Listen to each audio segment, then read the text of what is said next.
What up, y'all? It's your boy NextShift. I'm live officially. You on the next shift. Let's get it, y'all.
What is up? What is up? After that, I just feel like hitting the club. What is up, y'all? Welcome to Next Shift. You're in my house. You in my zone. We're going to talk everything. You know what's up. You know what's good. That's right. I'm here. I'm fresh as fresh can be.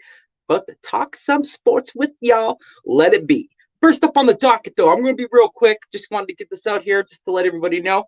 First up's first. We got that UFC matchup this weekend. That's right. We got our boy, Mr. Glover Teixeira, taking on Jamal Hill in the first ever title match for this young man's career, taking on a legend, an absolute legend in Glover Teixeira. Then you hop over to the co-main. This is the third time with this one. That's right, third time with this one. We got Davison Figueiredo versus Gabriel Moreno. That's going to be an absolute banger. And then you just go on down, you mosey on down to the third. And the third fight is actually not that bad. Could be considered a co-main or even a main in its own. We got our boy Gilbert Burns versus Neil Magny. Guy's an absolute machine on the ground.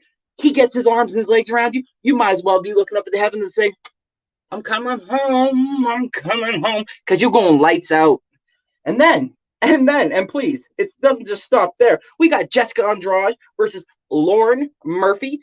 Rumor has it this might be Lauren Murphy's last fight in the UFC, so be on the lookout for her to potentially take those gloves and put them in the center of the octagon and say, thank you for everything you've done for me, Mr. UFC.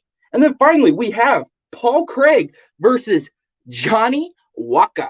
Yes, and I know y'all remember that Jamal Hill knockout on Johnny Walker where he absolutely slept the man. The man was doing a two-step while standing in the middle of the ring while Jamal Hill was just unloading on him out before he even hit the ground. Absolute barn burner. But those are the fights this weekend. My picks for those fights go as follows. Jamal Hill will take the UFC light heavyweight title from Glover Teixeira. Mark my words. Head on over to the third fight of their trilogy. That's the third fight, and I think Gabriel Moreno is going to take that one. That'll be 2 for him over the one on Davison. Sorry. Third, I got Gilbert Burns taking out Neil Magny. I do feel like he will. He's gonna have somehow torch him before they get to the ground. Now, of course, there's a lot that can happen before then, but I also feel like Gilbert Burns' boxing is a little bit more crisper than Neil Magny's, so I feel like that'll probably cancel itself out. Also, Gilbert Burns is a black belt on the ground, so that also might cancel itself out. So we're just going to probably have ourselves a grapple war, and we all know that Gilbert Burns can grapple with the best, and so can Neil Magny, but I feel like the power from Gilbert Burns is what's going to overtake Neil Magny. Third, Lauren Murphy, Jessica Andrade. I got Andrade taking this one just solely based off of her power and her ability to just continuously press her opponent.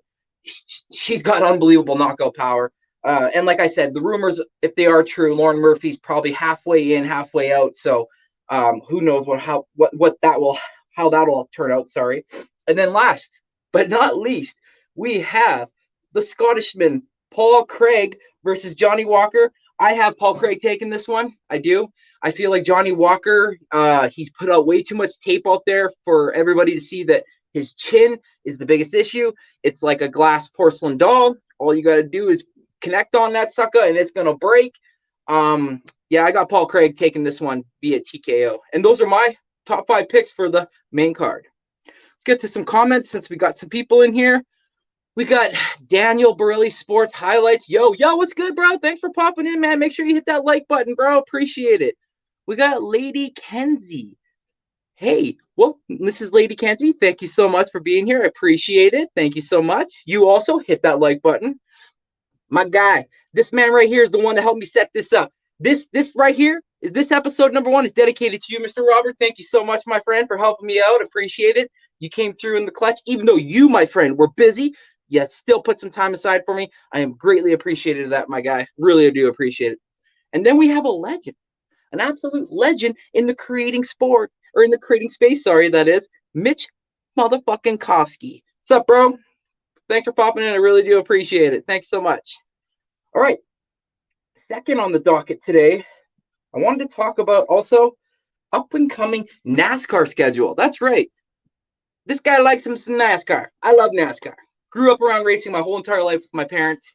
That's for another video. Starting Sunday, February 5th, they have the Clash at the Coliseum. That's the Los Angeles Memorial Coliseum. They're actually going to have like a little mini race there before the Daytona 500 on the 19th of February, and obviously Daytona.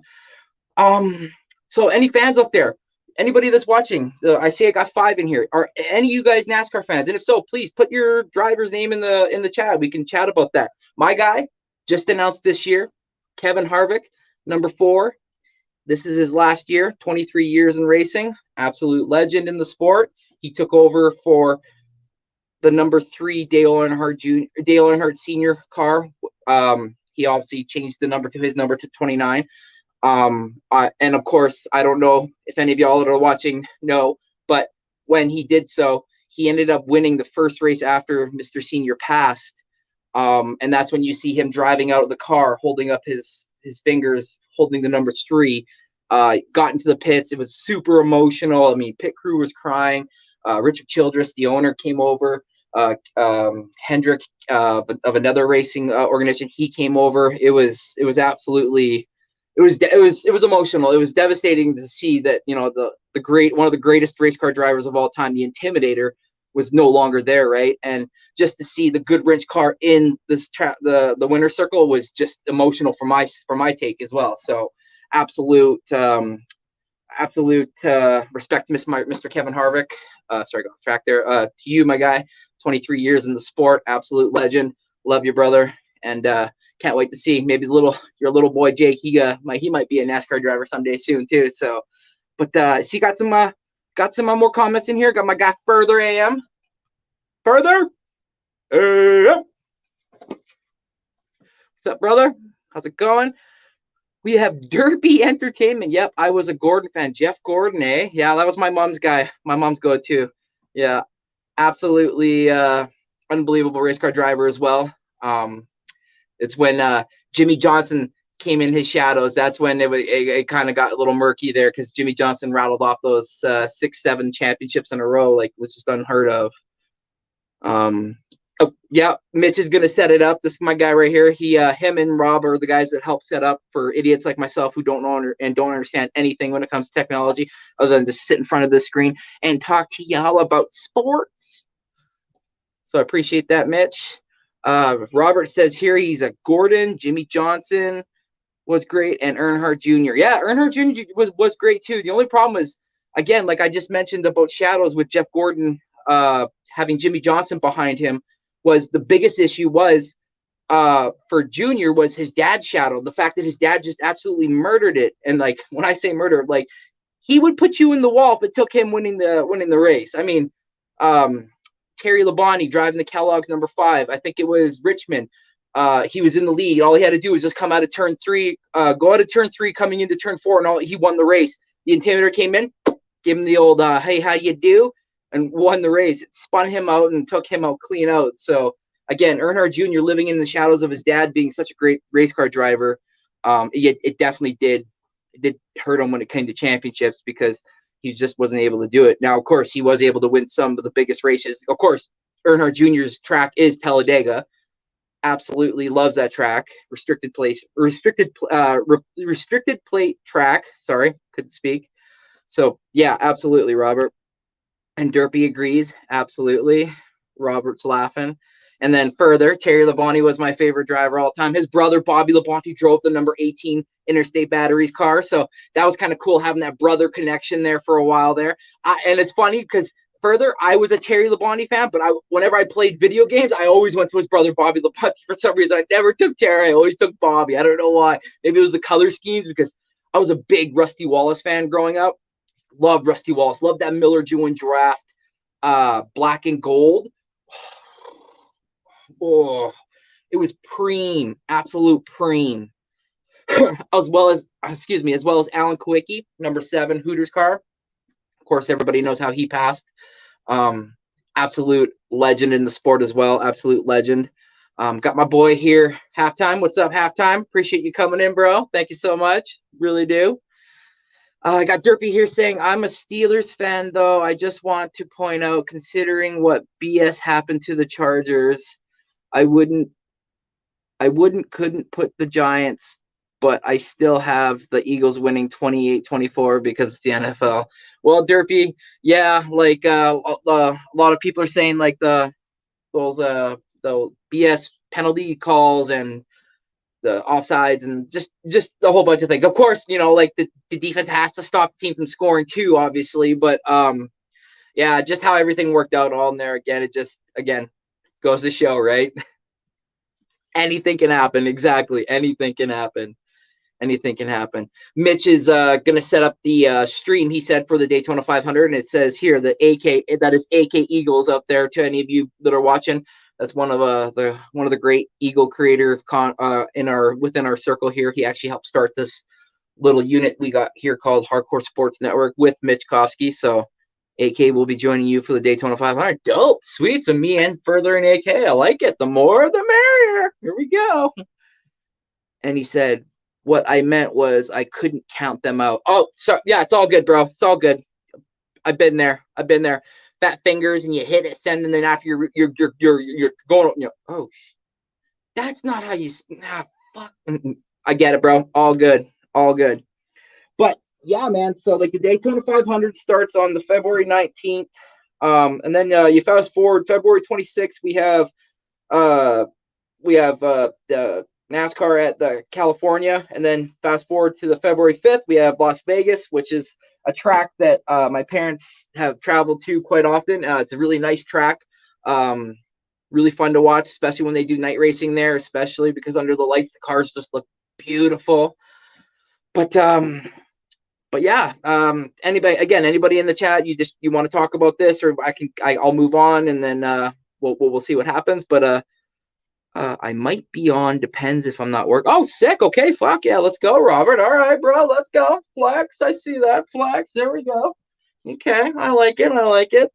And this channel is a Canadian channel because I do live up here in Alberta, in Canada. So my teams are as follows: the Toronto Raptors basketball, the Toronto Blue Jays baseball, the Philadelphia Eagles. Don't ask why. It's a long story. And those are like my big sports teams, the teams I like the most. So going over what happened last night, the Toronto Raptors have a all-time record, and yes, I can repeat, all-time record 30-5 going into last night against Minnesota Timberwolves. That's correct, 30-5. And we lost by 2 points. Oh gosh, Scotty Barnes had he led the team in points and in assists. He had 29 points, 8 assists. Fred VanVleet, in rebounds, he had that was rebounds. He had 29 points, 8 rebounds. Fred VanVleet led the team with 10 assists. But again, our porous defense showed up. Again, we shoot ourselves in the foot constant when it comes down to it. I think there is starting to fester a little bit with inside the dressing room, concerned that a lot of players with the trade deadline coming and hearing their names swirling in and around is starting to affect maybe said play in the dressing room, because although Gary Trent Jr. has been playing really well as of late, and with the return of Precious Achua, Cam Birch has seen his minutes basically disappear. Like, I don't even think we use, like, the only time we basically use him if somebody got into foul trouble. That's basically the only reason why we're using him, and we barely used him. We usually kind of slide Christian Coloco ahead of him right now, and remember, he was our first round pick this year. So just kind of a little butthurt about that. So now we are 20 and 26, as you can see in the screen in front of you here. Those are the records of my two teams that are currently still playing in their respective leagues. Our next game is against Boston. That is tomorrow at 3 p.m. I might consider start doing some latter half Raptor games here if people do want it. So if you watch this later on and you come across this half of the segment, please, let me know in the comments. I would definitely like to know if people definitely want to see me call games. If not, totally understand. You don't want to see this ugly mug or hear this fucking ratchet voice. I get it. I totally do. Got a couple more comments here. Just give me one sec. NASCAR did this motherfucker say NASCAR. Let's go. Daytona 500. Let's go. That's right. Daytona fucking 500. I will say, Derpy here with another question. He says, I will say the Chiefs are overrated. The receivers are mid as can be. It's just they are decent enough to bring pressure off Mahomes and Kelsey. 42-17 Chiefs against the Jags. Yeah, a lot of people got the Jags getting their butts handed to them. I kind of feel like, no, like, just hear me out, Derpy. I kind of feel like Dougie P and the Jags might mess around and win this one if they could potentially, pull off a couple interceptions, or God knows what happens. You can't always be 100% sure that the receiver is going to catch the ball, with 100% of catchability, and he might fumble the ball or not catch it right, and who knows what the case may be. But you know what? In the end, I do feel the same as you. I do feel like the Chiefs will prevail in that one. So he says, I also hate the Bengals, so he's going Bills 52-38. Gosh, damn. You think Josh Allen's just going to up and down the field? Holy! I actually got the Bengals and the Bills being real close, but I do feel the Bills will win by a field goal. Further here says, Danny Hamlin, also another favorite driver. Number 11 FedEx machine. Exactly. Yeah, real good driver. Real good kid, too. Short track driver like none other, too. And AK again here, he goes, bro, I'm a huge NASCAR fan. Always have been, always will be. Go to 3 NASCAR races a year. That is so cool. I didn't know you were into racing. Yep. I haven't been to like a big NASCAR race myself, but anything that comes in across the border, I definitely have. Like I said, I grew up in my mom's stomach. I got a photo. I can get her to send me where she actually won a women's enduro race, and she's pregnant with me, and she's like sitting there holding her trophy. She got like 3rd place or something like that, and I tell you, man, anytime I hear a car with a good rumble and like a nice, just anything, it doesn't have to be a NASCAR. It could be an old 60s muscle car. It could be an old 70s muscle car. Right away, my blood flow just starts thriving. Like I get like the veins just popping out of the sides of my neck and shit, just because I'm like, oh my God, like I just feel that adrenaline that she felt when she was racing through my blood. So yeah, always been a big race car driver. Always have. Dad's got videos on YouTube here. I believe if you type in Race City and then watch some older oval racing, Marty McDonald, which is my stepdad's name, my father, you'll hear them talking about him and like how he like makes his cars look like a NASCAR basically. But yeah. And then further, do you like Top Gear UK with Jeremy Clarkson? I do, actually. I used to watch it a lot like a couple years set back. But I love that show. I love how they like to like mess around and like just jerk around with cars and stuff. It's kind of cool. It's really cool. AK says Jacksonville Jaguars are going to catch the Kansas City Chiefs yanking their Twizzlers. Yeah, yeah, exactly. And yeah, yeah. If anybody doesn't know what a Twizzler looks like, go YouTube it. And then further says Fletcher Cox drag races in his off time. I did not know that, man. That is actually really sick. I did not know that. That's kind of cool. When little sidetrack there, but when I got my driver's license, my dad and me, I went and bought a 1979 two-door Chevy Malibu, and then I put me and my dad rebuilt the 350, and we ported and polished everything.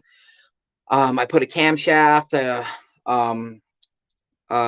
fuck everything, man. I had like brand new lifters, a header. I had headers.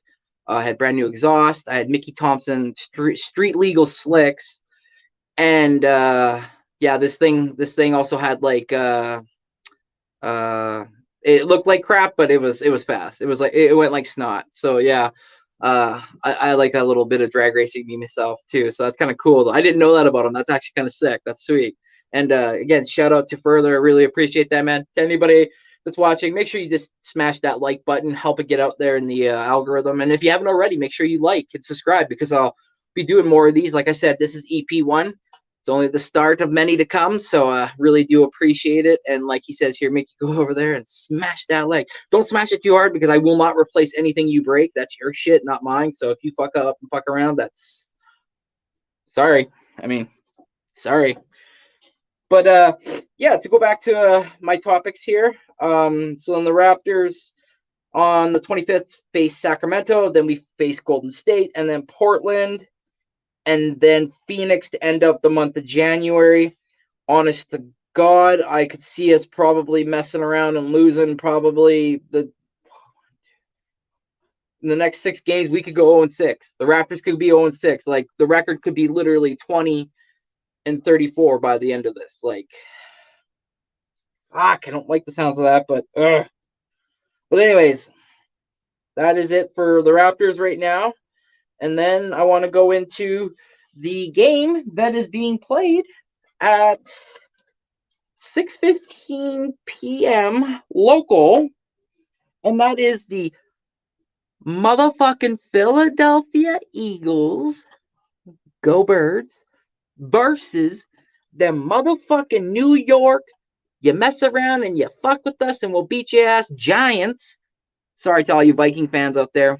We all knew you were going to do that, though. Let's keep it real. Keep it a buck. This game, I know we've got a lot of Eagles content creators out there. We got the better team, obviously. There's been times where we've played with players and they've played with players. There's been times where we haven't had our guys and they haven't had their guys. Well, now's the time. Here we go. This is it. This is the final stand. Here we go. Third time. We've beaten them for a grand total of 70-36 or 38, I believe, total points. We put 48 up on them on the first game. Now, of course, they were without some main key starters on defense. And fuck, I knew a basketball comment about them was coming in. And us without Jalen Hurts, facing them twice. We did win the second game, but sorry, that was with Jalen. We had to win that game, so sorry. But yeah, like, we've been missing players and not having players, so it's like it just goes to show that like this team is really Jalen's team. Without Jalen, look what Gardner did. Gardner was, I'm sorry, a hot mess. I mean, the picks. I mean, that's what stand out to me. The picks and the ball security, to be completely honest. To go back to the basketball, my guy here, Jerry Lee at Backyard Birds Podcast, says the 76ers are smoking hot. So hot right now. They're catching up actually on those damn freaking what is it? The Boston Celtics. Right? I believe the standings. Oh, you guys are hot on the tails of Milwaukee. So Boston Celtics are 34-12. Milwaukee's 29-16. Never mind, you guys are dead tied. And the Philadelphia 76ers are 29-16. And then you got those pesky Nets at 27-17. So yes, you're right, sir. They are smoking hot. And he's got the Birds whipping them Giants 31-13. He says, Birds, baby. He agrees. He says Gardner was trash. He's like, we are one game under the Bucks. No, you guys are exactly you're tied 29-16 exact. So if you guys win the next game and they lose, you're you're messing around with second place. But no, I got the Birds. This game is going to be close. I'm not going to sit here and say that we're going to sit there and whoop their ass because they got a Dory Jackson or is it a Dory Jackson? I know they got a bunch of players off of injury, so I know that there's that. Aziz Jesus, if I could speak. Aziz Ojolari is questionable. Shane Lemieux is on the injured reserve. So yeah, no, never mind. They definitely do have him back. So that's right. Xavier McKinney, Adoree Jackson are back. So they're going to have Julian Love, Adoree Jackson, Xavier McKinney, and Fabian Moreau on the back end there. And as we can see this year, those guys can play. They can definitely play. So it's going to be a lot closer. I do wonder if Jalen is really completely healthy. Obviously, this is it. You win, you move on, you lose, you go home. So, I mean, he has to play at this point. It is what it is.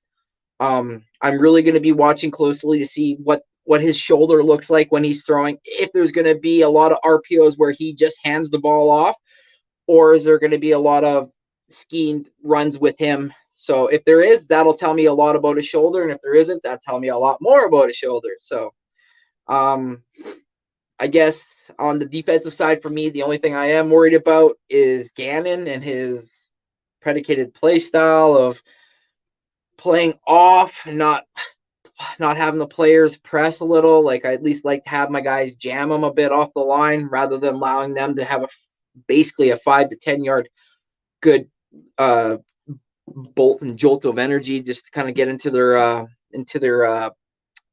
gosh darn, I can't speak today, into their damn running lanes. So I guess that's mostly where I'm scared when it comes to the defensive side. And Jerry says, bro, the only thing that worries me is over planning by Steichen, which is the OC, and Gannon playing too much zone. I do believe Hurts is 100%, he says. And cushions?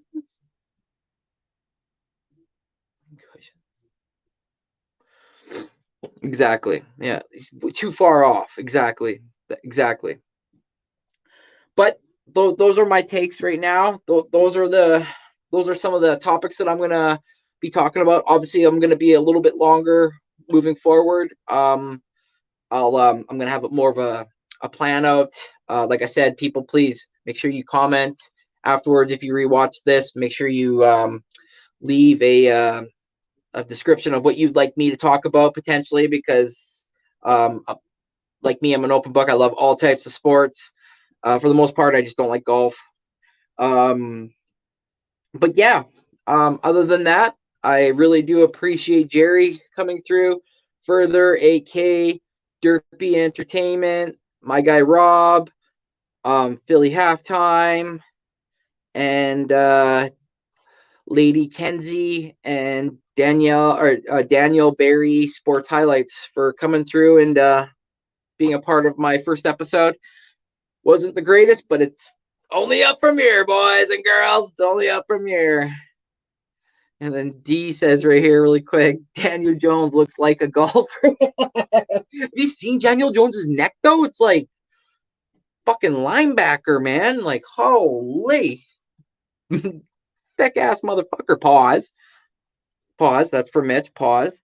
But yeah, again, fly Eagles fly, baby.